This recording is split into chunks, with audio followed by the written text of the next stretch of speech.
سمیع اللہ چودھری باولپور سے جی بڑا ایکٹیو تھا ہمارے بعد، مجھ سے جونیئر ہیں لیکن انہوں نے بڑا کام کیا عملی سیاست میں. ان کا بھی وہ ایم پی اے بھی بنے، پروونشل منسٹر بھی بنے.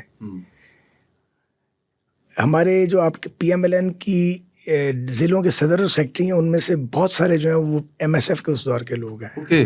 ہاں جی، جیسے مظفر گڑھ میں ہمارے نواز خان ٹیپو ہیں تو وہ ایم ایس ایف کے دور کا آدمی ہے نا.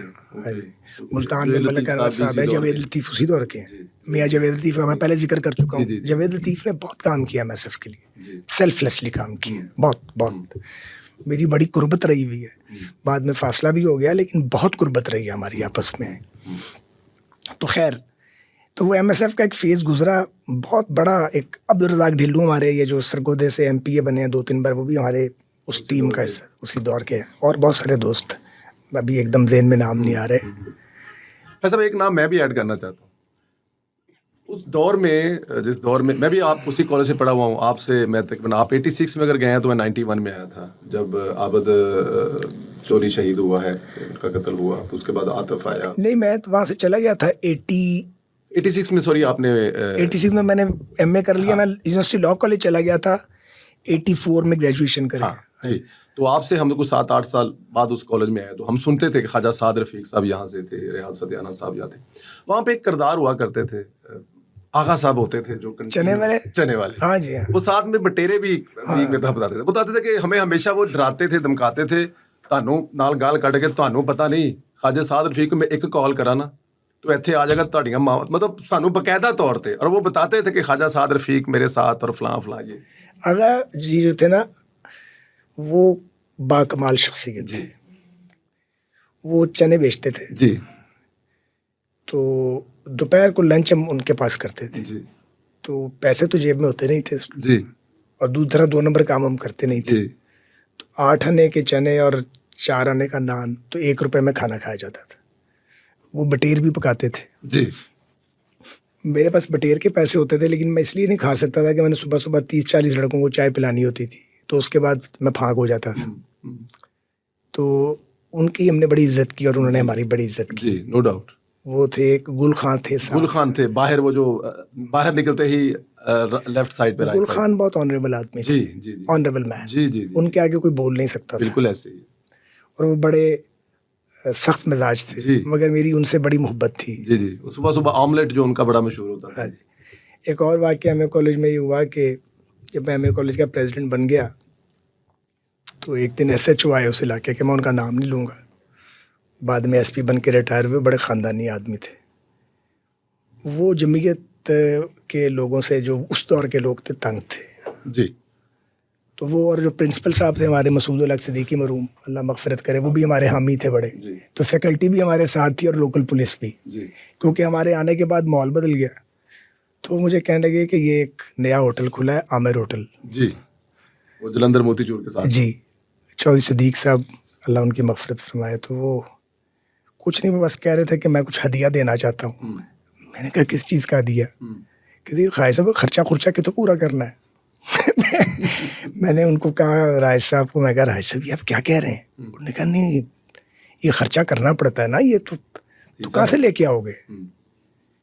مجھے اندر سے بڑا افسوس ہوا کہ انہوں نے مجھے ایسٹیمیٹ ٹھیک نہیں کیا. تو میں شام کو چلا گیا. میرے پاس ہونڈا 125 ہوتا تھا. ٹھیک تھے، اللہ تعالیٰ کا شکر تھا. اسکول وکول ہمارا چل گیا ہوا تھا، ہماری انکم ٹھیک تھی. بہت ٹھیک نہیں تھی لیکن اللہ کا شکر تھا.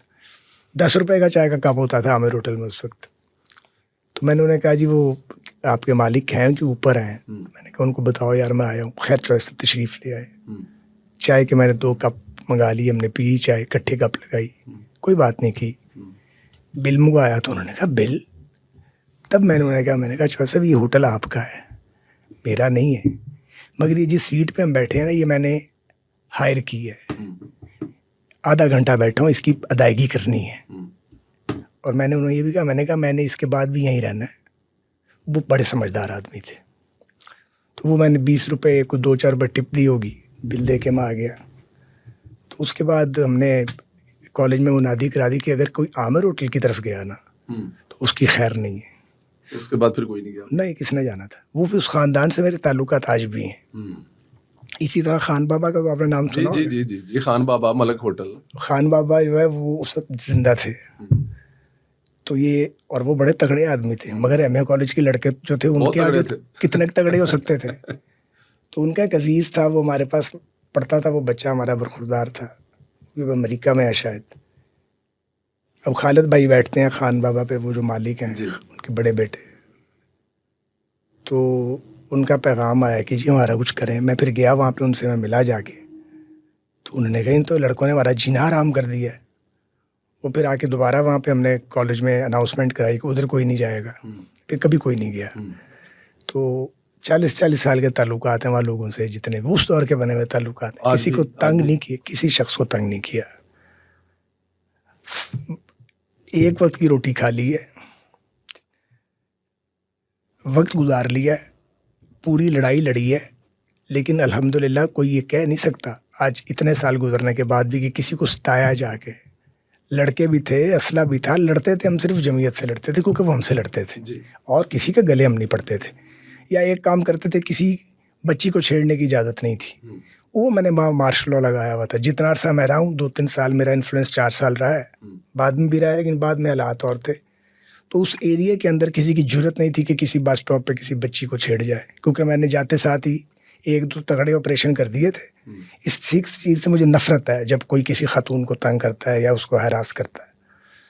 تو ہم نے بڑا اچھا وقت گزارا ہے. اور ایک اور بات بتائیں, ایم اے کالج کے باہر کبھی کسی فٹ پاتھ کی ایک اینٹ نہیں ہم نے چلائی اور نہ توڑی.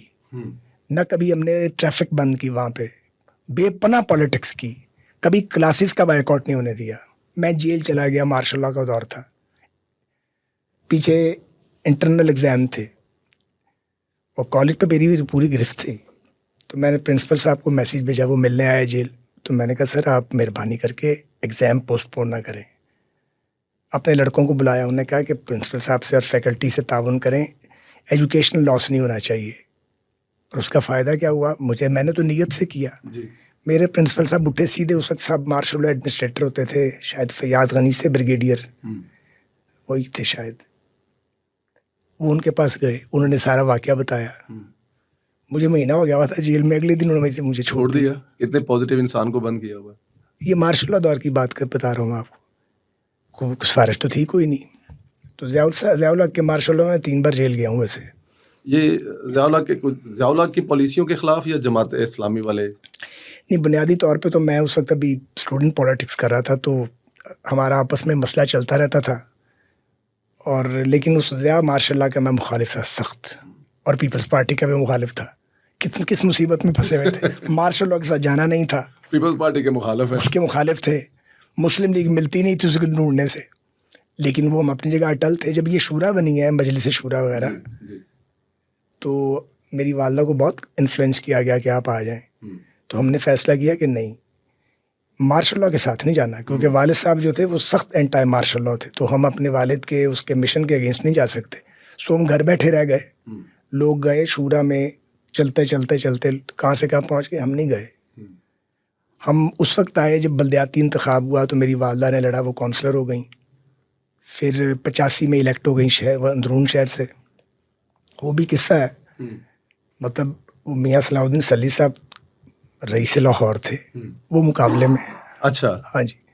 حافظ سلمان صاحب نوجوان لیڈر تھے, وہ اوپر ایم این اے لڑے تھے سلی صاحب سے, میاں صاحب سے. اور میاں صاحب نیچے ایم پی اے بھی لڑے تھے, میری امی بھی ایم پی اے لڑی تھی. تو اللہ مغفرت کرے, گورنر جیلانی صاحب کی کال آئی, اور انہوں نے والدہ کو کہا کہ آپ بیگم صاحبہ وڈرا کر جائیں, ہم آپ کو اسپیشل انٹرسٹ پہ لے آئیں گے. میں ایک کیمپین پہ نکلا ہوا تھا. تو یہ 85 ہے, تب تک یہ اسٹوڈنٹ پالیٹکس کا میرا راؤنڈ آلموسٹ کمپلیٹ ہو چکا تھا. لوگ بھی تھے, سپورٹ بھی تھی, لیکن ظاہر دولت تو نہیں تھی اس طرح لگانے کے لیے, لیکن پولیٹیکل پورا ایک نیٹ ورکنگ تھی. تو والدہ نے کہا کہ یہ پیشکش ہوئی ہے, تو میں نے کہا قبول کر لیں آپ.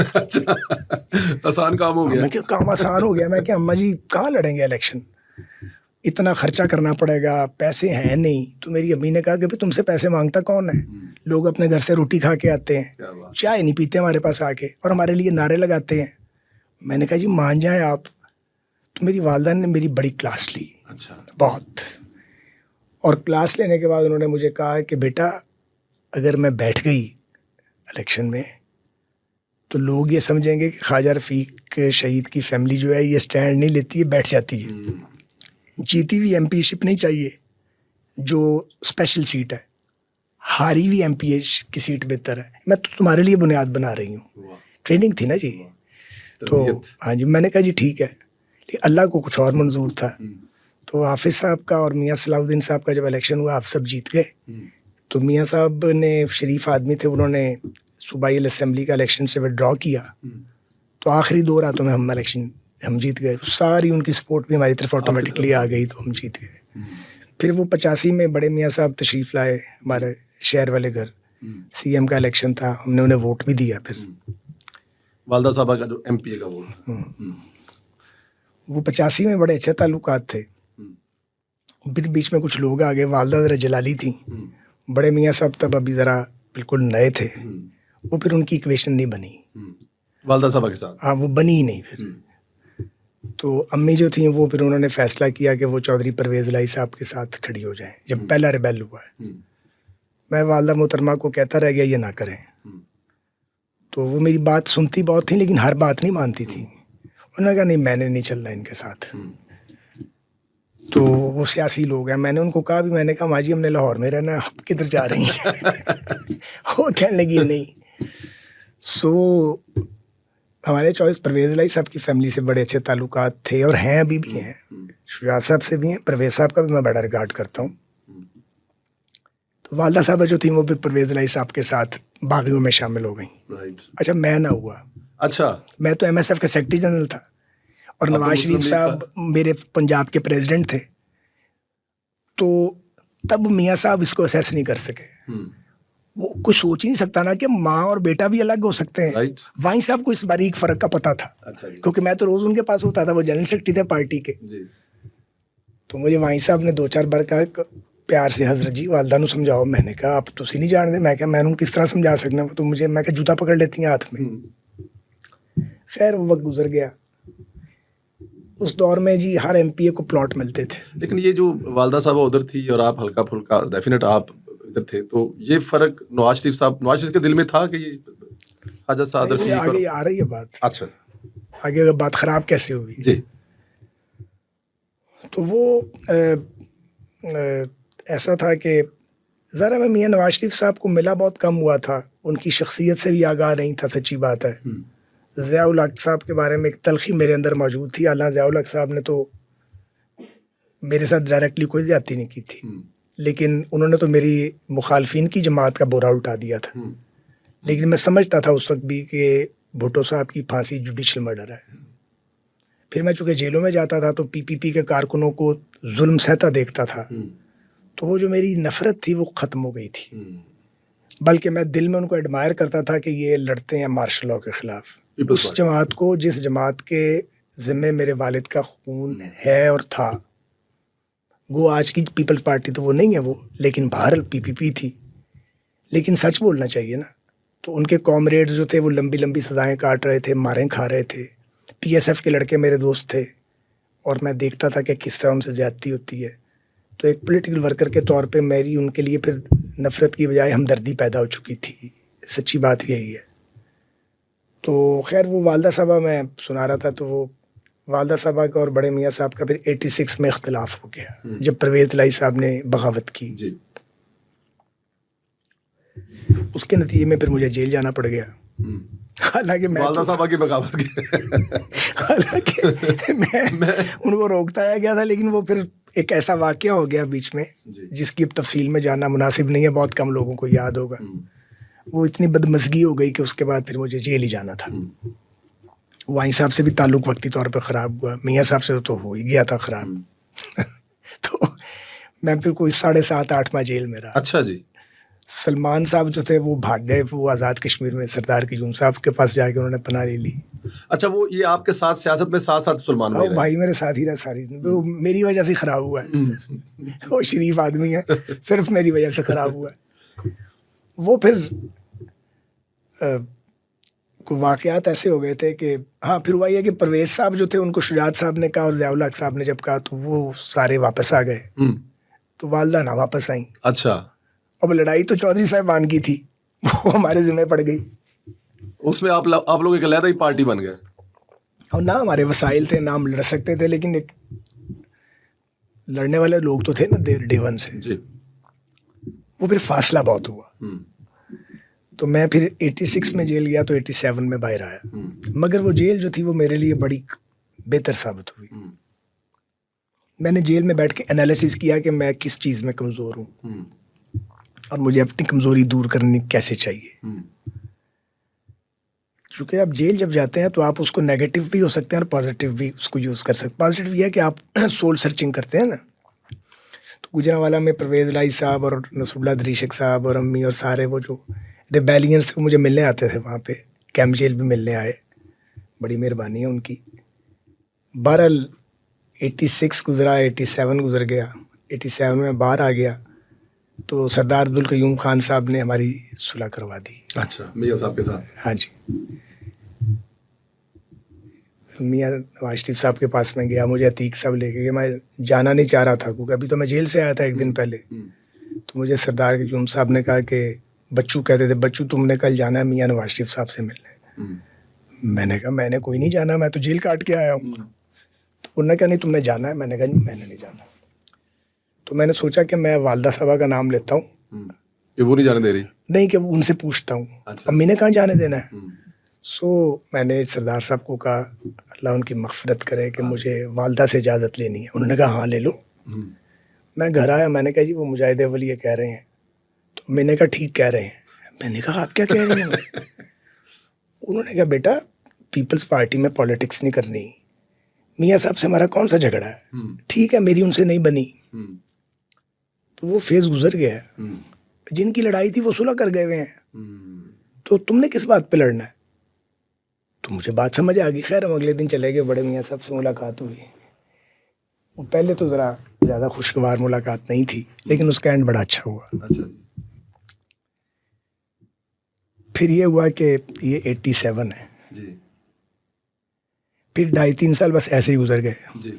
ظاہر ہے جب آپ سے کسی کا اختلاف ہوا، فاصلہ ہو جاتا ہے. جی.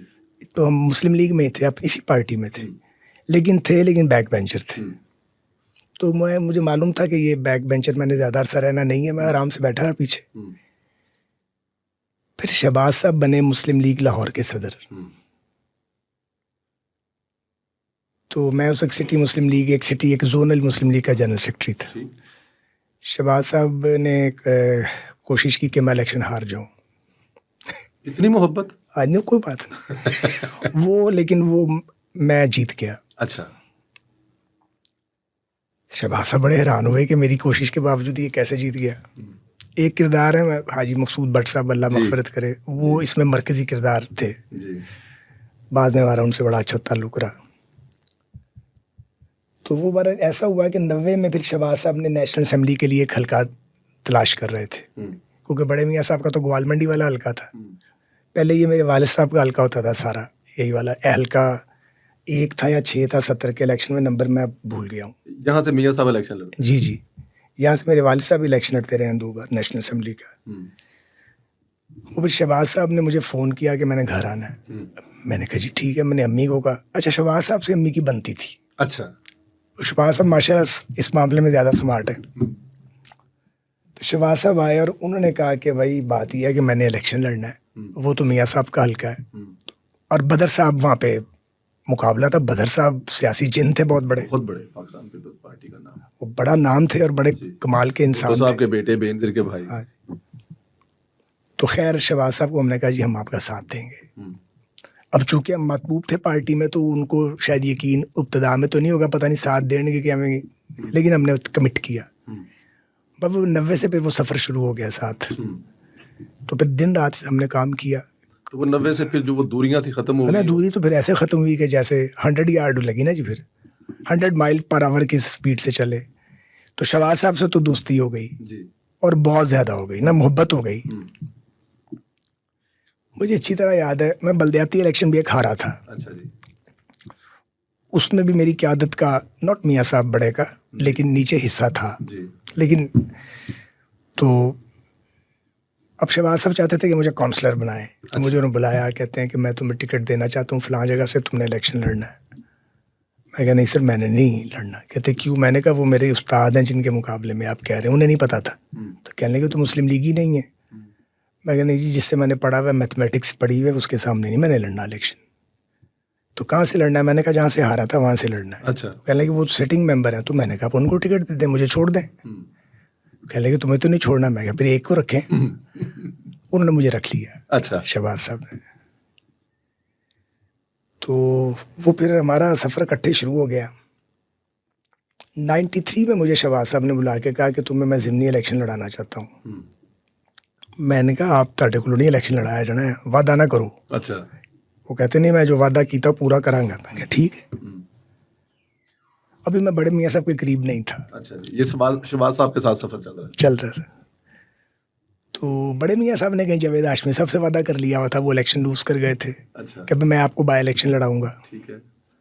اب وہ جب دونوں بھائی بیٹھے تو شہباز صاحب نے کہا کہ سر وہ سعد کو لڑانا ہے. انہوں نے کہا آپ نے کیسے وعدہ کر لیا؟ انہوں نے کہا سر وہ میرا حلقہ ہے. انہوں نے کہا آپ کا کون سا حلقہ ہے؟ حلقے تو سارے میرے ہیں. نواز شریف کے.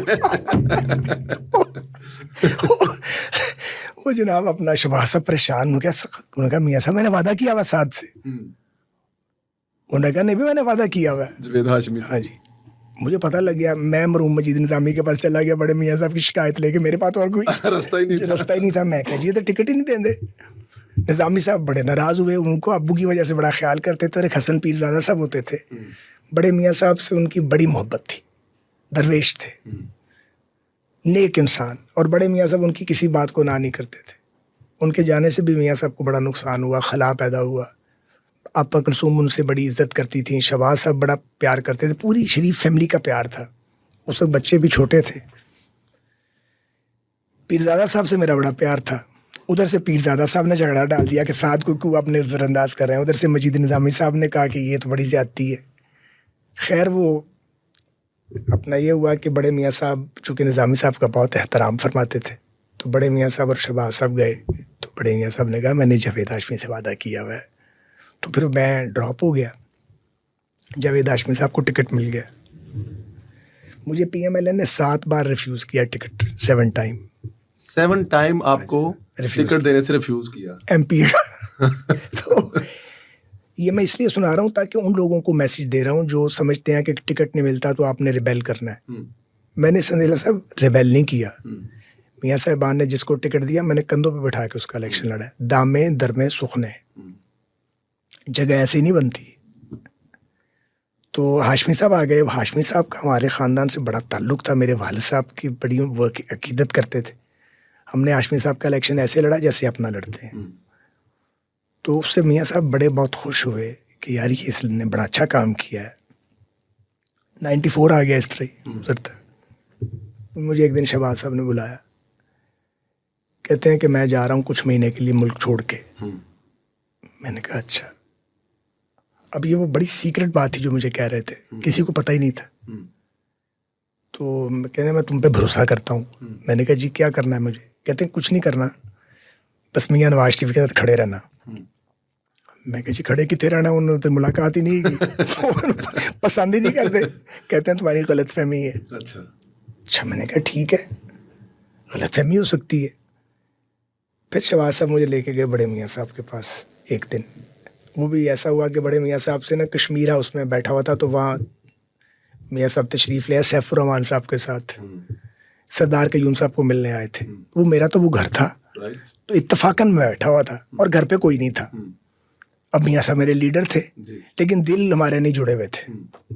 تو پتہ لگا میاں صاحب آئے ہیں. میں باہر گیا, جلدی جلدی ان کو اندر لایا, چائے پوچھی. نارملی میاں صاحب کو چائے اتنے ناٹ فانڈ آف ٹی, لیکن اس دن نا میاں صاحب کچھ مزاج پہ بوجھ تھا. ان کے ساتھ کوئی دھوکہ ہوا تھا پریزیڈینشیل الیکشن میں. تو میاں صاحب بیٹھ گئے, سیف صاحب بیٹھ گئے, تو کوئی بھی نہیں تھا. تو باتیں شروع ہو گئیں.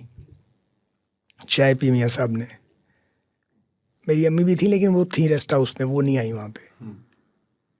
تو میں نے میاں صاحب کو کہا کہ سر آپ کی بڑی مقبولیت ہے, آپ صرف اپنی پارٹی آرگنائز کر لیں, اور اگر آپ کی مقبولیت اکٹھی کر لی گئی تو یہی لائن آف ڈیفینس ہے. 1.5 گھنٹہ بیٹھے تو مجھے اٹھنے سے پہلے فرمایا میاں صاحب نے کہ تسی کام کرو گے. میں نے دل میں سوچا ہے وہیں کہہ رہے ہیں, اتنی یہ بڑی تو بات. مجھے پسند ہی نہیں کرتے. میں تو یہی سمجھ رہا تھا. جی جی میں کہا جی میں آپ مجھے کہیں گے تو میں کیوں نہیں کروں گا, میں آپ کی جماعت کا ایک کارکن ہوں. پھر تسی پرسوں اینے بجے آ جانا. میں نے کہا اچھا جی ٹھیک ہے. میاں صاحب تشریف لے گئے. میں امی کے پاس چلا گیا. میں نے والدہ کو کہا وہ بڑے میاں صاحب تشریف لائے تھے, یہ کہہ رہے تھے. تو میں نے کہا آگے, میں نے کہا انہیں کہاں یاد رہنا ہے. انہوں نے کہا ایزی نہ لینا, اگر نواز شریف نے کہا ہے, اگر میاں نواز شریف نے کہا نا تو ہی مین بزنس. میں نے کہا اچھا جی. میں لاہور گیا تو شہباز صاحب کا فون. ان دنوں میرے ذرا شہباز صاحب سے کٹی ہوئی تھی. اچھا کئی بار کٹی ہوئی ہے نا, مہینوں سے بات نہیں ہوئی تھی. تو شہباز صاحب نے کہا کہ وہ تاڑی ملاقات ہوئی ہے بڑے میاں صاحب. میں کہا ہاں جی. پھر کی پروگرام ہے؟ میں کہا جی میں نہیں آنا ہے گا. انہوں نے کہا اس طرح کی اڑی میرے ساتھ کر لیا کرو, ان کے ساتھ نہیں کرنی. میں نے کہا کیا مطلب ہے؟ کہتے ہیں وہ بہت سیریس ہیں, تم نے وہاں جانا ہے. میں نے کہا جی ٹھیک ہے. خیر میں چلا گیا. شہباز صاحب بھی آ گئے. جب شہباز صاحب نے بات کرنا شروع کی تو مجھے اندازہ ہوا شہباز صاحب تو بہت مہربان ہے میرے اوپر. انہوں نے بہت زیادہ میرے حق میں بات کی بڑے میاں صاحب کے سامنے. وہ 4 گھنٹے مجھ دن بیٹھے, پارٹی کے اوپر بات کی. اگلے دن پھر بڑے میاں صاحب نے بلا لیا. وہ دن گیا اور آج کا دن آ گیا, پتہ ہی نہیں لگا. کوئی آپ سمجھیں کہ 6 اور 30 سال اسی میں گزر گئے ہیں, تو ہم ان کے گرد گھوم رہے ہیں. وہ کام کہتے ہیں ہم کرتے ہیں, تجاویز بھی بنا کے دیتے ہیں. اس میں پھر کئی اپس اینڈ ڈاؤنز آئے ہیں, اس میں مشکل مرحلے بھی آئے ہیں. لیکن وہ پھر جو نواز شریف صاحب کو جان لیتا ہے, ان کے ساتھ جڑ جاتا ہے, وہ پھر ہل نہیں سکتا نا, آپ کو پتہ ہے. وہ تو ایک ایسا زمزم ہے محبت کا نواز شریف کہ وہ پھر جکڑ لیتے ہیں انسان کو. ان کی محبت ہی اتنی ہے. اور شائستگی, میں نے اتنا شائستہ انسان نہیں دیکھا, بہت شائستہ انسان ہے. شہباز صاحب بھی شائستگی میں کم نہیں ہے. پہلے ذرا سخت ہوتے تھے, کھردرے تھوڑے سے, اب تو کئی سال سے بہت سافٹ ہو گئے ہوئے ہیں. تو وہ پھر ایک رشتہ ایسا بن گیا ہے سندھیلا صاحب کہ اس کو میں الفاظ میں بیان ہی نہیں کر سکتا. تو دوسری بات ان کی یہ ہے, ان دونوں بھائیوں کی, کہ یہ بڑے حوصلے سے ہماری سخت ترین باتیں بھی سنتے ہیں. کس نے سننی ہے ہماری باتیں, اور وہ کیوں سنیں, لیکن یہ سنتے ہیں. فیصلہ ظاہر ہے تو لیڈر خود کرتا ہے, اور غور سے سنتے ہیں اور ہمیں برداشت کرتے ہیں, ہماری غلطیوں سے بھی درگزر کرتے ہیں. تو اس لیے اگر کبھی وہ کمی بیشی کر دیں تو پھر ہمیں بھی درگزر کرنا چاہیے نا. یہ تو ٹو وے ٹریفک ہے. تو یہ ایک پھر ریلیشن اس طرح ہمارا میاں صاحب سے بن گیا. اس میں پھر کئی تحریکیں چلی ہیں, کئی مسئلے آئے ہیں, جیلیں بھی آئی ہیں, فزیکل ٹارچر بھی آئے ہیں, یہ انگلی بھی کٹی ہے اسی راستے میں. لیکن یہ ریگریٹ کبھی نہیں رہا, کیونکہ ہم تو ایک مقصد کے لیے گھر سے نکلے تھے. وہ مقصد اقتدار نہیں تھا.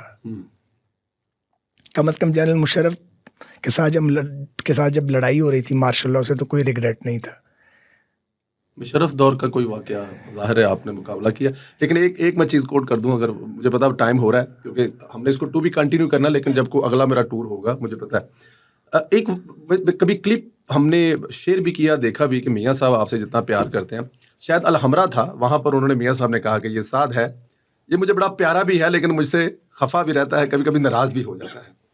تو میاں صاحب کے ساتھ بھی کبھی مطلب ہو جاتا تھا کوئی ایسی کوئی بات, ناراضگی, یا کہ میاں صاحب کے الفاظ تھے, میں نے اس لیے کوٹ کیے. سر بڑے میاں صاحب کے ساتھ جو ہے نا, آپ اپنی رائے دے سکتے ہیں, جی, وہ رائے سنتے ہیں. ان سے جھگڑا نہیں کیا جا سکتا, خاموش ہوا جا سکتا ہے. اور اگر کوئی ناراضگی ہو تو اس کے لیے بہترین طریقہ یہ ہے کہ خاموشی سے گھر چلے جائیں. شہباز صاحب سے جھگڑا کیا جا سکتا ہے. شہباز صاحب سے بحث کریں تو وہ آرگومنٹ کرتے ہیں. تو شہباز صاحب سے جو ریلیشن شپ ہے وہ اس کی ٹرمز ڈفرینٹ ہے, بڑے میاں صاحب سے ریلیشن شپ کی ٹرمز ڈفرینٹ ہے. تو ایشوز پہ ڈفرینس آف اوپینین ہوتا رہا ہے. تو لیکن اس کا یہ مطلب تھوڑے ہے کہ کوئی میاں نواز شریف صاحب کے ساتھ مس بیہیو کرے گا تو ہم ٹالریٹ نہیں کر سکتے اس کو. سچی بات ہے. یہ آپ نے کل ایک ٹویٹ بھی کی تھی کافی سخت قسم کی, جو آپ کے مزاج کے خلاف ہے, آپ ایسے کرتے نہیں. میں نہیں کرتا, لیکن یہ نہیں ہو سکتا کہ میاں نواز شریف کو آپ ابیوز کریں اور ہم اس کو آگے سے رسپونڈ نہ کریں, تو ہم اس کو جواب ضرور دیں گے. اس پر بھی بات ہونی چاہیے کہ نواز شریف صاحب کے ساتھ کہاں کہاں کس کس نے مس بیہیو کیا ہے, کہاں کہاں نواز شریف نے قومی سیاست کو ٹھیک ٹریک پہ ڈالنے کی کوشش کی ہے, اس کی کون کون سی قیمت انہوں نے ادا کی ہے, اور آج اگر وہ خاموش ہیں تو اس خاموشی کے پیچھے کیا ہے. اور نواز شریف کے دیندار ایک دو لوگ نہیں ہیں, بہت لوگ ہیں جنہوں نے میاں نواز شریف کے ریفارمز کے, پولیٹیکل ریفارمز کے پروگرام کو اپنے ذاتی یا گروہی مفادات کے لیے یا ادارہ جاتی مفادات کے لیے سیبوٹاج کیا ہے. بہت مس بیہیو کیا گیا میاں نواز شریف صاحب کے ساتھ, بڑی زیادتی کی گئی ہے. جو انہوں نے اس قوم کو دیا ہے ان کو اس طرح بالکل نہیں لٹایا گیا, بلکہ محسن کشی کی گئی ہے ان کے ساتھ. اس کے وہ بہت حساس آدمی ہیں, وہ اپنے جذبات کا اظہار نہیں کرتے, اپنے اندر چیز رکھتے ہیں. اس سے ان کے اظہار ہے, ان کی صحت پہ بھی اثرات پڑتے ہیں ڈیفینیٹلی. تو جہاں تک میرا ان کا تعلق ہے, ایک وقت آیا تھا جب نواز شریف صاحب 2005 میں شاید, اس وقت ان کو سب نے میرے بارے میں گھیر لیا تھا. شہباز صاحب بھی میری مدد نہیں کر رہے تھے, انہیں بھی غلط فہمی ہو چکی تھی. اچھا. ہاں سارے, اب میں کس کس کا نام لوں, سب سے میری دوستی ہے, کسی سے لڑائی نہیں ہے. جو جماعت میں نہیں ہے وہ بھی شامل تھے, ان سے بھی میری دوستی ہے آج بھی. تو کلثوم نواز شریف صاحبہ لوہے کی لٹھ بن کے میرے ساتھ کھڑی ہوئی. آمین. انہوں نے میاں صاحب کو کہا کہ یہ آپ کو کہہ رہے ہیں کہ سعد کو نکال دیں, وہ جنرل مشرف کے خلاف لڑ رہا ہے, یہ آپ کو مس گائیڈ کرتے ہیں اور ڈس انفارمیشن کرتے ہیں. اور دوسرا آدمی جو کھڑا تھا پوری طرح, وہ پرویز رشید, خود جلا وطن تھے. وہ لنڈن سے فون کیا انہوں نے جدہ میاں صاحب کو کہ آپ کو مشورہ دیا جا رہا ہے اس کو نکالنے کا, تو آپ نکال دیں, آپ نکال دیں. اس نے نکلنا نہیں ہے. اچھا, آپ نکالیں گے بھی تو نہیں نکلنا. حالانکہ میرا پرویز بھائی سے کوئی رابطہ نہیں تھا. باقی سب میرے خون کے درپیتے جتنے اولڈ گارڈ سے, نام ہی نہ لیں بس, کو پر جلتے ہیں. تو وہ مجھے تقریباً نکال ہی دیا گیا, سسپینڈ ہو گیا, سارا سلسلہ ہو گیا. جب میاں صاحب نے مجھے نکالا, میں جنرل سیکرٹری تھا پنجاب کا, اور ایم این اے بھی تھا, اور فرنٹ لائن واریر تھا جنرل مشرف کے خلاف. تو مجھے پرویز الہی صاحب کا فون آیا. جب سے وہ سی ایم بنے تھے ان کا کبھی فون نہیں آیا تھا. اتفاقاً 7-8 ایم پی اے میرے پاس بیٹھے ہوئے تھے جو میری ٹیم کے تھے, ہم کھانا کھا رہے تھے میرے گھر پہ. تو پرویز صاحب کا فون آیا اور انہوں نے کہا کہ جناب کی طبیعت صاف ہوئی ہے کہ نہیں ہوئی. اچھا جی, کیونکہ دوستی تو تھی نا ان کے ساتھ. انہوں نے کہا یہ تاڑی والدہ ساڑی گل سمجھدے سن, تسی ساڑی گل نہیں سمجھی. تو میں نے چودھری پرویز صاحب نے کہا کہ ہن آ جاؤ. تو مجھے سمجھ تو آ گئی, ان کا رائٹ تھا پولیٹیکل, وہ ظاہر ہے. تو میں نے کہا کتنے آ جاؤں, میں کہا اپنی پارٹی چ آ جاؤ. تو میں نے پرویز صاحب کو کہا کہ چودھری صاحب اب بزرگ ہیں, بڑے ہیں, میری جگہ تو میری پارٹی جہاں میں موجود ہوں وہاں کم ہو گئی ہے. تو میں نے کہا جس پارٹی میں آپ بلا رہے ہیں وہاں تو پوچھ کے سیاست کرنی پڑتی ہے, وہ میں نے کرنی نہیں ہے. اس لیے میں نے کہا یہ آپ کی دعوت کا شکریہ, لیکن میں یہ قبول نہیں کروں گا, کیونکہ اگلے دن میں نے ان کے خلاف پریس کانفرنس رکھی ہوئی تھی. اب معاملہ یہ ہوا کہ کچھ عرصے کے لیے جماعت کے لوگوں نے جو ہے وہ مجھ پہ پابندی لگا دی کہ میں مسلم لیگ نون کا نام بھی ساتھ یوز نہیں کر سکتا. اندازہ لگائیں آپ.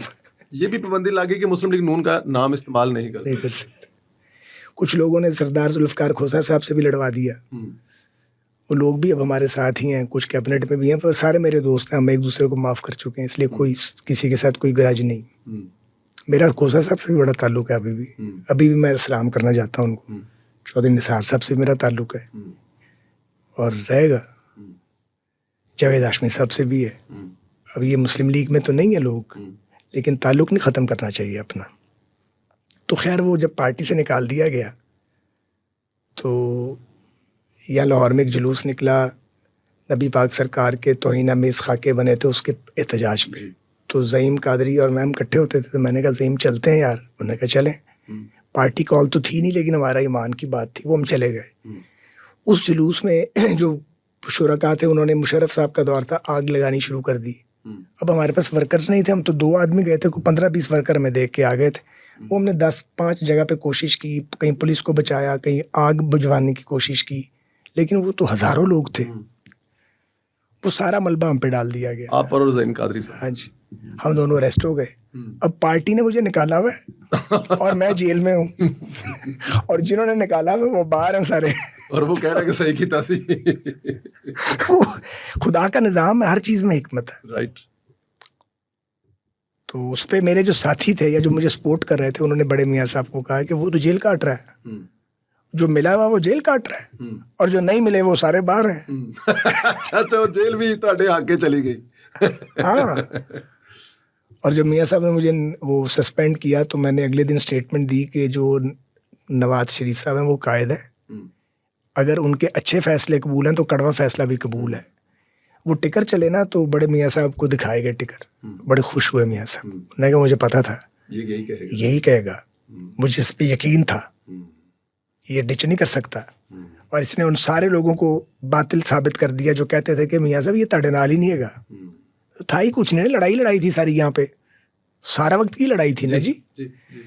تو بہرحال وہ سارے پھر وقت گزر گئے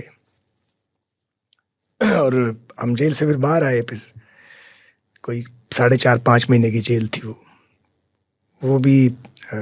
پرویز الہی صاحب ناراض تھے مجھ سے, انہیں غصہ بہت تھا نا کہ یہ بات ہی نہیں سنتا, تو وہ پھر انہوں نے مجھ پہ ایک موٹر سائیکل جلانے کا کیس ڈلوا دیا. تو چوہے صاحب چلے گئے عمرے پہ. اچھا جی. پچھو سلمان نے بندہ قابو کر لیتا جڑا مدعی سی. اچھا جی. انہوں کسی گل کا پتہ ہی نہیں سی, انہیں 164 کا بیان دیتا. اچھا جی. جب چوہے صاحب عمرے تو واپس آئے تو میری بیل ہو گئی سی, اور سے بڑے ناراض ہوئے کہ بیل کی بھی ہو گئی ہے, لیکن ان میں بیل آؤٹ ہو گیا تھا. اس میں شجاعت صاحب جو تھے وہ پازیٹیو تھے اس وقت بھی پازیٹیو, اور سید مشاہد حسین بھی پازیٹیو تھے. یہ گورنمنٹ کے اندر کہہ رہے تھے کہ آپ نے غلط بند کیا ہوا ہے. دیکھیں, جس نے کسی نے بات کی اس کا ضرور ذکر کرنا چاہیے. مشرف دور میں ہمیں بہت سختی کاٹی ہے, ہمیں فزیکل ٹارچر کیا گیا ماڈل ٹاؤن تھانے میں, بہت مارا جی. ایک صاحب ہوتے تھے, میں ان کا نام ضرور لینا چاہتا ہوں تاکہ ان کی فیملی کو پتا ہو کہ وہ کتنے گھٹیا آدمی تھے. ان کا نام تھا میجر جنرل ندیم اعجاز. یہ وہی صاحب ہیں جنہوں نے اکبر بگٹی کو قتل کرانے میں اور مشرف سے لڑانے میں اپنا رول پلے کیا. لال مسجد کے جو گھناؤنا کام ہوا اس کا بھی یہ شخص ذمہ دار ہے. مجھے نہیں پتا دنیا میں ہے حیات ہے یا نہیں ہے, یہ سیڈسٹ ہے, تھا یا ہے مجھے نہیں پتا. اور یہ ایسے افسران کلنگ کا ٹیکا ہوتے ہیں, اور ان کو یہ ثواب مسلسل جانا چاہیے, کیونکہ انہوں نے مسلم لیگ نون کے کارکنوں کو فزیکل ٹارچر کروایا. میں اکیلا نہیں ہوں, بلال یاسین, حاجی امداد, ملک ریاض ہمارے جو MNA ہیں, اب MP ہیں اس وقت, جاوید ہاشمی صاحب, خواجہ احمد حسان, آفتاب اصغر ڈار, عبید اللہ شیخ ہمارے MP ہوتے تھے, منان شیخ صاحب کے بھائی, عبید اللہ شیخ صاحب کے بھائی منان صاحب, تھورو جینٹل مین. میں یہ فزیکل ٹارچر کرواتے تھے. ہمیں ماڈل ٹاؤن تھانے میں انہوں نے ہاتھ پاؤں باندھ کے مروایا تھا. پرویز رشید صاحب کے ساتھ بھی تو شاید پرویز رشید صاحب کو بھی اسی نے ٹارچر کروایا تھا. یہ جنرل مشرف کا رشتہ دار تھا. پرویز بھائی کو 2 بار ٹارچر کیا گیا ہے, ٹوائس. تو میں کوئی نام بھول نہ جاؤں, یعنی یہ آدمی تھا کلپریٹ, خراب کرنے والا. تو وہ پھر انہوں نے ہمیں ٹارچر کیا بڑا. پہلے تو توڑنے کی کوشش کی بہت, پھر انہوں نے ٹارچر کیا. رانا ثناءاللہ صاحب کے ساتھ, رانا ثناءاللہ خان صاحب کے ساتھ بھی اسی نے کروایا تھا. یہ بڑا غلیظ آدمی تھا یا ہے مجھے نہیں پتا, لیکن ثواب اس کو برابر جانا چاہیے جو اس نے کیا. جی, اس وقت جنرل خالد مقبول جو تھے وہ کور کمانڈر تھے. خالد مقبول صاحب ایک شریف آدمی ہیں. انہوں نے بطور کور کمانڈر اور شاید گورنر بھی تھے, وہ تھے, انہوں نے اپوز کیا, لیکن انہیں پتہ بعد میں لگا. لاہور پولیس نے بہت اپوز کیا, لیکن یہ شخص اپنا کام کر گیا تھا. بڑا مارا جی, انہوں نے مار کے سارا جسم کالا کر دیا. یہ باقاعدہ طور پہ فزیکلی آپ مار کی بات کر رہے ہیں, جسے مطلب کہ باقاعدہ مار کہا جاتا ہے. ہاں جی, ہمیں پتا تھا ماریں گے. مجھے نہیں پتا تھا, ہاشمی صاحب کو پتا تھا. اچھا, ہاشمی صاحب کو پتا تھا. وہ بتاتے تھے کہ میں جب کہتے تھے میری والدہ ڈیتھ بیڈ پہ تھی. اچھا. تو وہ میرا انتظار کر رہی تھیں. جیل لمبی تھی ان کا, وہ ہم نے کڈنی ٹرانسپلانٹ کرایا ہوا تھا. وہ میرا انتظار کرتی رہ گئیں. تو میں جیل میں ہی تھا. وہ ایک ضمانت ختم ہوتی تھی, ایک ضمانت ہوتی تھی, دوسرا کیس, دوسرا ہوتا تھا, تیسرا 10-12 بار ہو گیا تھا. 10-12 بار ضمانت ہوئی اور دوبارہ پھر کیس. تو والدہ میری بریک ہو رہی تھیں بیٹے کا انتظار کرتے کرتے کرتے کرتے. مجھے رات کو ڈپٹی سپرنٹینڈنٹ جیل میں آئے. یہ بتانا ضروری ہے اس لیے میں اس کا ذکر کر رہا ہوں. انہوں نے کہا گورنمنٹ نے فیصلہ کیا ہے کہ آپ پرول پہ چلے جائیں رات کے 10:30 بجے. میں نے کہا کیوں؟ انہوں نے کہا آپ کی والدہ جو ہیں وہ بیمار ہیں. تو میں جب والدہ کے بارے میں سلمان سے چیک کراتا تھا باہر سے تو کہتا تھا ٹھیک ہے. وہ غلط نہیں تھا. تمینہ آپا کہتی تھی, تمینہ دولتانہ صاحبہ, وہ بھی جدوجہد کا ایک بہت بڑا کریکٹر ہے اس دور میں. وہ کہتی تھی کہ شی از آن ڈیتھ بیڈ. سلمان کے نہیں, تمینہ آپا کو نہیں پتا, میں سارا وقت پاس ہوتا ہوں. تمینہ آپا ٹھیک کہہ رہی, سلمان غلط کہہ رہا تھا. خیر اس نے مجھے کہا تو میں نے اسے کہا کہ اس نے کہا آپ ابھی جا سکتے ہیں. میں نے کہا میں نہیں جا سکتا. اس کا طریقہ کیا پرول کا؟ اس نے کہا وہ لکھ کے اپلیکیشن دینی پڑتی ہے. تو میں نے کہا میں نے تو نہیں ریکویسٹ کرنی. وہ چلا گیا. وہ میری زندگی کی جیلوں میں سب سے سخت رات تھی. مجھے اندازہ ہو گیا تھا کہ اتنا کام سیریس ہے کہ گورنمنٹ مجھے چھوڑنے پہ آ گئی ہے, مجھے لکھ کے نہیں دینا میں نے. تو نماز فجر کے بعد وہ دروازہ کھلتا تھا تھوڑی دیر کے لیے, تو وہ کھلا تو وہ ہم سولیٹری کنفائنمنٹ میں تھے. تو وہ میں نے پش کیا دروازے کو, کھولا اس کو زبردستی, یعنی وہ انہوں نے کھولا تھا تھوڑی دیر کے لیے صفائی کے لیے. میں نکل گیا باہر تو میں ہاشمی صاحب دوسرے اینڈ پہ تھے کوٹ لکھپت جیل کے, تو میں ان کے پاس گیا کیونکہ سینئر موسٹ وہی تھے. انہوں نے مجھے کہا, انہوں نے کہا بالکل فوراً جاؤ پرول پہ, ماں تو واپس نہیں آئے گی. تو میں نے کہا ہاشمی صاحب میں نے ڈائریکشن لینی تھی, میں تو خود فیصلہ نہیں کر سکتا. انہوں نے کہا نہیں تمہیں اجازت ہے جاؤ تم. میں پھر آ گیا سیل میں. اب میں شرم کا مارا کسی کو کہوں نا کہ میں جانا چاہتا ہوں. ماں بھی مجھے, ماں کی کشش یار یہ نہ ہو کہ میں مل نہ سکوں. اگلی رات وہ پھر کوئی 11 بجے کے قریب آ گیا ڈپٹی سپرنٹینڈنٹ جیل. اس نے کہا جی آپ نے کیا سوچا ہے؟ میں نے کہا میں چلا جاؤں گا لیکن لکھ کے نہیں دوں گا. میرے وکیل کے پاس آپ اس سے رابطہ کریں. مجھے بریگیڈیئر اعجاز شاہ صاحب ہوم سیکرٹری تھے, وہ بتاتے ہیں کہ وہ ہمیں پتہ لگ گیا ہوتا کہ آپ کی والدہ اب سفر آخرت پر ہیں. تو وہ کہتے ہیں کہ میں نے کافی ایفرٹ کی کہ آپ کو چھوڑ دیا جائے. ایک بڑا عرصہ ہو چکا تھا, ٹارچر بھی ہو چکا تھا, انہیں پتا تھا سارا. ٹھیک کہتے ہوں گے وہ. تو وہ بہرحال جی پھر اگلے دن میں ریلیز ہوا. میں سیدھا یہ شیخ زاہد ہاسپٹل گیا والدہ کے پاس. تو وہ کومے میں جا چکی تھی, تو پھر ان سے بات نہیں ہو سکی. پھر کبھی کومے سے 4 دن بعد پھر وہ اللہ کو پیاری ہو گئی. تو پھر وہ بات ہی نہیں ہو سکی. اب آپ بتائیں ہماری نقصان کون پورے کرے گا. لیکن ایک اور بات بھی ہے کہ جو پولیٹیکل ورکرز کے لیے میسیج ہے, یہ آخری میسیج بھی آپ کا, اور جو اسٹرگل کرنے والوں کے لیے, ان کو میں یہ پوچھنا چاہتا ہوں کہ میرے والد کا خون بہایا گیا جب وہ 46 کے تھے. میں 10 سال کا تھا اور بھائی میرا 7.5 سال کا تھا. تو کیا میں یہ سیو دیتا کہ اس کا بدلہ پوری پیپلز پارٹی سے لیں, یا اس کی ذمہ داری آج کی پیپلز پارٹی پہ عائد کریں؟ نہیں کر سکتے. اور جو کچھ پھر بعد میں پیپلز پارٹی نے بھگتا, اس کے بعد کیا بچا باقی؟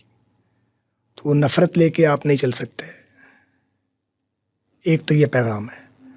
تو اگر آپ نے ملک کے مفاد میں چلنا ہے تو پھر آپ کو اپنی نفرتیں اور اپنی تلخیاں پیچھے پھینکنی پڑتی ہیں.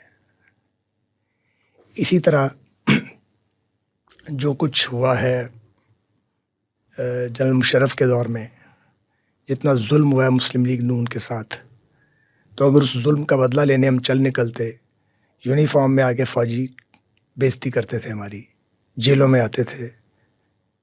ماڈل ٹاؤن تھانے میں میجر سیف صاحب ہوتے تھے, پتہ نہیں کہاں ہیں اب. وہ جنرل نظیم اعجاز جو اس وقت بریگیڈیئر تھے, ان کے فرنٹ مین تھے, وہ یہ ساری بدماشی کرتے تھے.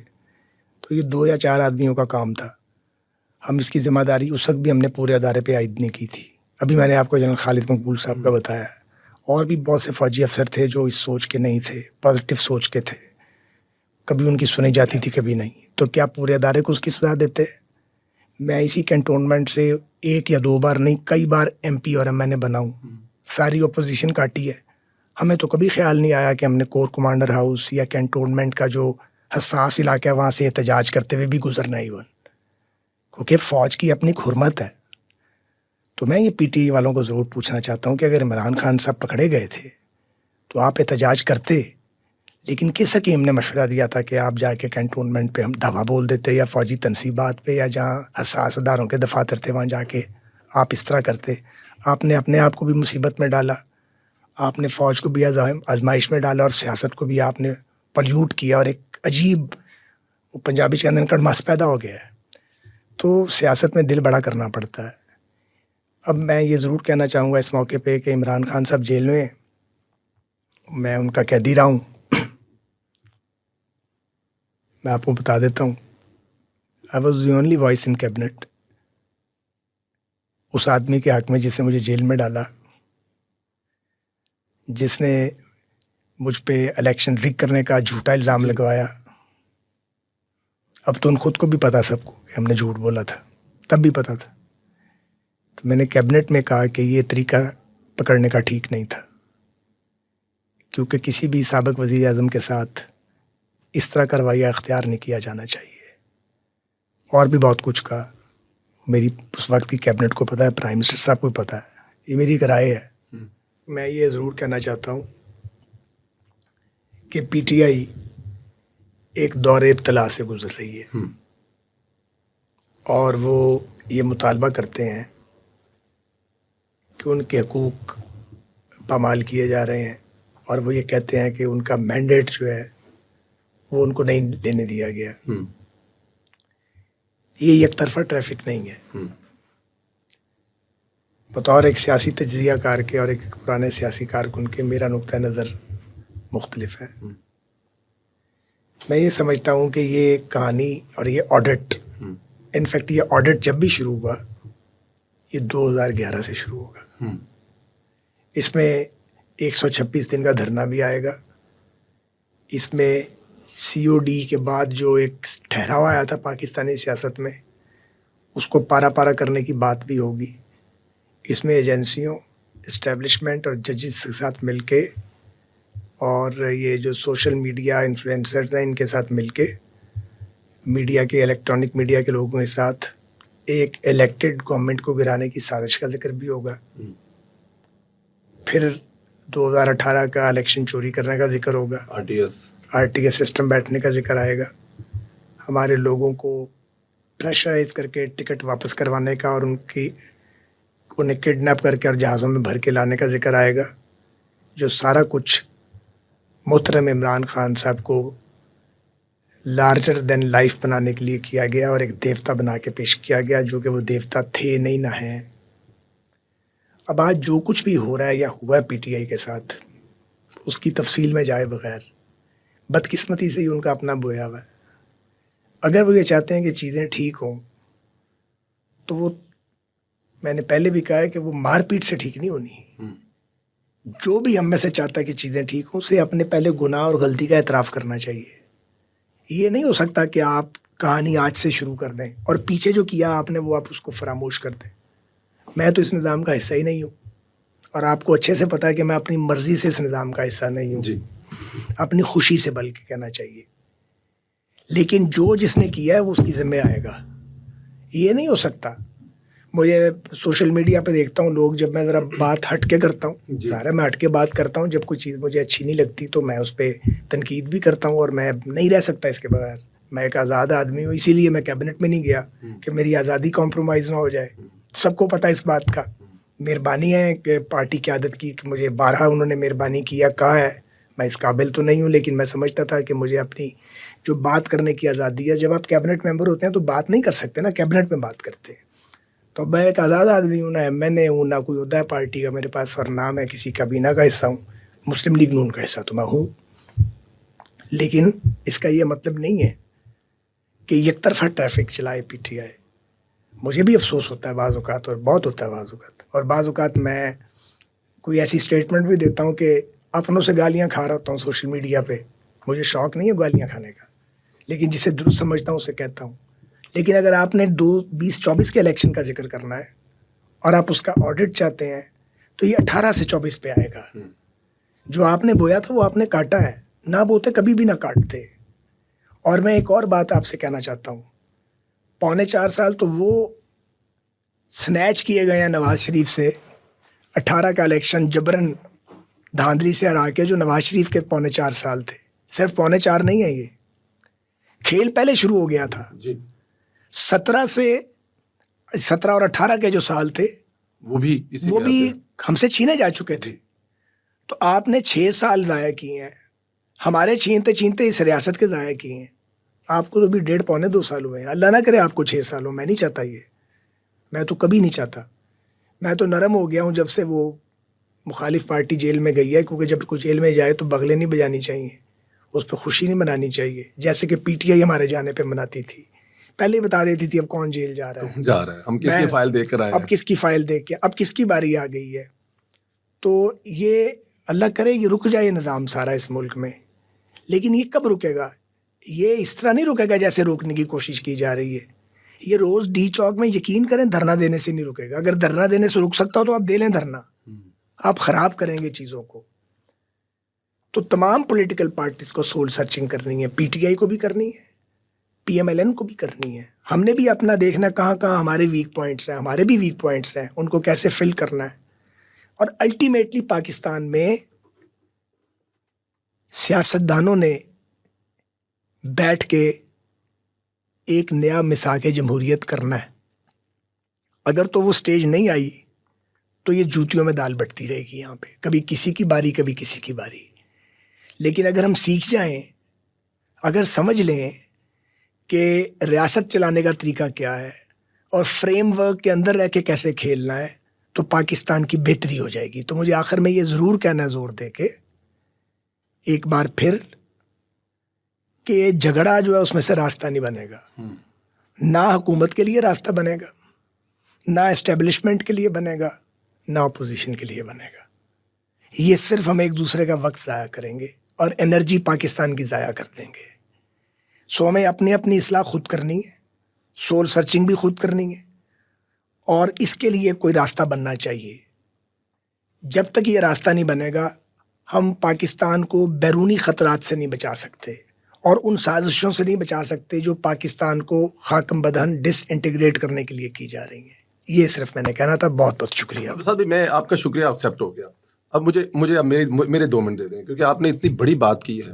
یہ جو آپ نے 2 سال کہا ہے کہ پی ٹی آئی نے ضائع کیا ہے, 2013 سے اگر 3-3.5 سال, کیونکہ آپ بڑے اہم وزیر تھے اس وقت میاں صاحب کے ساتھ, اگر یہ سب کچھ نہ ہوتا اور اسی طرح سلسلہ چلتا, الیکشن آتے اور جو منتخب ہوتا جس کو عوام ووٹ دیتے, تو آج پاکستان کہاں ہوتا؟ بہت بڑے بڑے دعوے کیے جاتے ہیں, مجھے پتا ہے آپ وہی کہیں گے جو ہونا ہوگا, یا جہاں آج پاکستان ہوتا اگر میاں صاحب مودی کی طرح تیسرا ٹرم آج لے رہے ہوتے تو.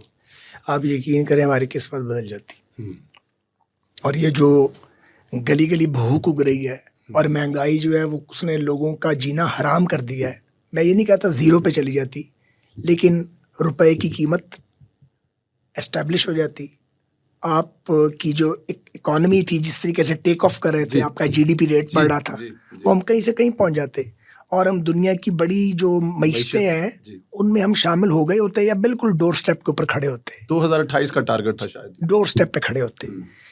کوئی ایک کام بھی نہیں ہو سکا, کیونکہ چلنے تو خیر کبھی کسی کو دیا ہی نہیں گیا, اور میاں نواز شریف کو تو کبھی چلنے نہیں دیا گیا. ان کے لیے تو ہمیشہ کوئی نہ کوئی چیز آ جاتی ہے, کیونکہ وہ بھی کام اس طرح کے کرتے ہیں نا, کبھی ایٹمی دھماکہ کر دیتے ہیں. اچھا, ہاں جی, ان کے بھی تو کام اس طرح کے ہیں نا. وہ انوائٹ کر لیتے ہیں 5 بلین مل رہا تھا, دجالی طاقتوں کو انوائٹ کر لیتے ہیں میاں صاحب کے پڑ جاؤ مجھے, کیونکہ وہ میاں صاحب سے زیادہ تو خطرناک آدمی کوئی نہیں ہے. نہ بڑک لگاتے ہیں, نہ لاؤڈ ہیں, اور کام بھی پورا کر دیتے ہیں. تو پہلے ان کو سزا ملی نیوکلیئر بلاسٹ کی, یہ جو کارگل کا مس ایڈوینچر کیا تھا جنرل مشرف نے, اور اس کے نتیجے میں جو ہوا, اور اس کے بعد سزا ملی جب وہ یہ سی پیک لے کے آ رہے تھے. کیونکہ جب اگر آپ چائنیز کے ساتھ پارٹنرشپ کریں گے تو جو وہ سپر پاورز ہیں, ویسٹرن پاورز ہیں, ان کو تو آپ بہت برے لگیں گے. اور الٹا الزام بھی نواز شریف پہ لگا دیتے ہیں آپ کہ جی یہ تو تبدیلی امریکہ نے کروائی ہے. وہ کیوں کروائے گا تبدیلی؟ ایک ایسے آدمی کی حکومت لائے گا جو ان کی بات نہیں مانتا, اکڑ جاتا ہے, بظاہر بہت نرم لگتا ہے لیکن سخت آدمی ہے, اس معاملے میں کمپرومائز ہی نہیں کرتا. تو یہ میں گزارش کرنا چاہ رہا ہوں کہ بڑا نقصان ہوا ہے. تو یہ پولیٹیکل کلچر پاکستان میں بڑا اس کو نقصان ہوا ہے. اس کی وجہ سے بھی جو ہے وہ مزاحمت کی طاقت پولیٹیکل فورسز کی کم ہوئی ہے. بالکل ٹھیک ہے صاحب, بہت شکریہ, تھینک یو ویری مچ.